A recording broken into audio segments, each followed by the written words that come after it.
welcome to Studio B. My name is Adam Stonebreaker, and I'm with you today to talk about Yin Yoga.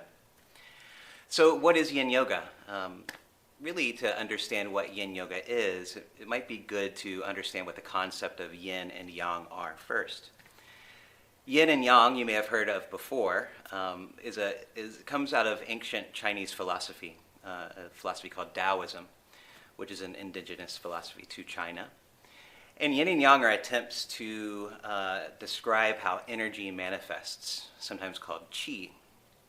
The earliest usage of Yin and Yang that we know of was used to describe a mountain and the shady side and the sunny side of a mountain. So one mountain, two different aspects of the same thing. So you may be familiar with this symbol here, known as a Taiji 2 symbol, or you might know it simply as a Yin and a Yang symbol. In this symbol, you see one side is dark, one side is light. The dark is representing Yin, and the light is representing Yang. But also notice that in each side there is a Yin and a Yang dot. So in the Yin side there's a Yang dot, and the Yang side there's a Yin dot. What this is describing is that there's nothing that's ever purely Yin or purely Yang. The other thing to notice about this symbol is it's supposed to denote motion. So it's helpful to see this symbol as three-dimensional and always changing. So we may look at Yin and Yang as dichotomous or dualistic or opposites, but they're really not. What they are is the same energy manifesting in different ways. So anything can be described by its degree of Yin or Yang. So typically, there are different categories of Yin and Yang. So when I'm talking about Yin, I'm describing things that are still, that are more slow, that are darker, that are deeper, that are more hidden, that are feminine.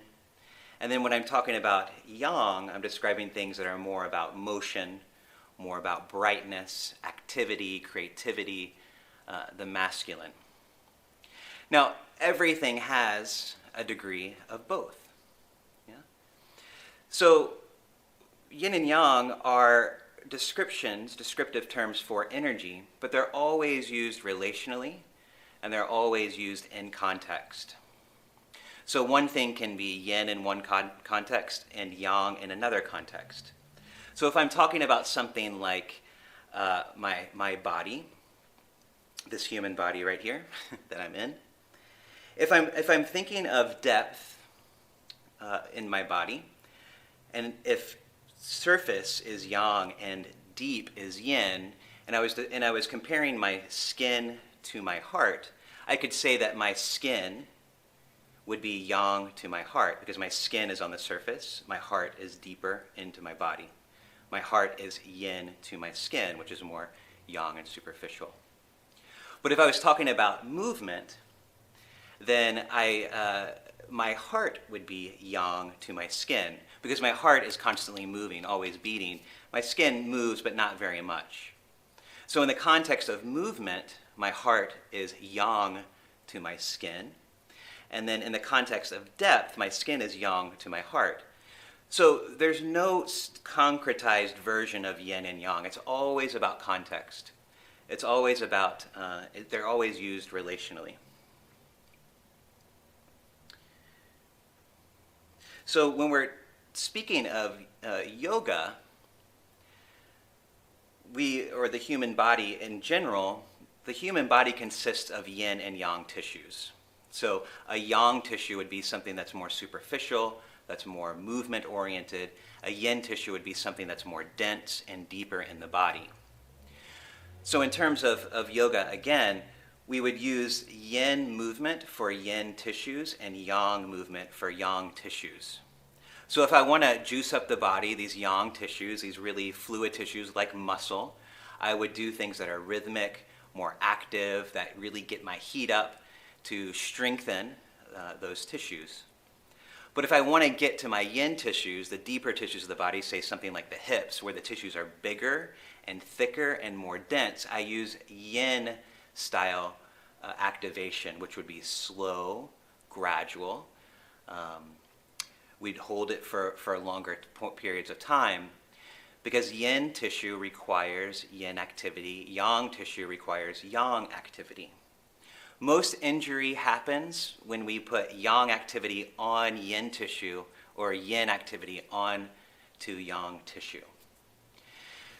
So our society is very much focused on yang activity, not just in terms of working out or yoga, but in terms of overachievement, of going fast, doing a lot.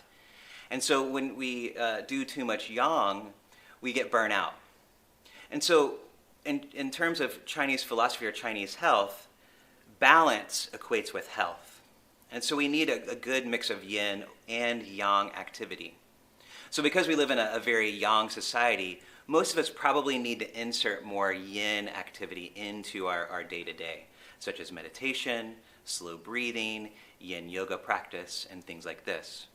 If our society was too yin, then I would be a proponent of doing more yang. And it also comes down to the individual as well. Maybe you are someone who is more yin in constitution and you need more things that fire you up, you need more yang activity. Or maybe, again, you're just very, very yang and you need to add more yin activity. So I'm here to teach about yin because this is what I believe is most needed in our society today. And I look forward to the coming lessons. Thank you very much.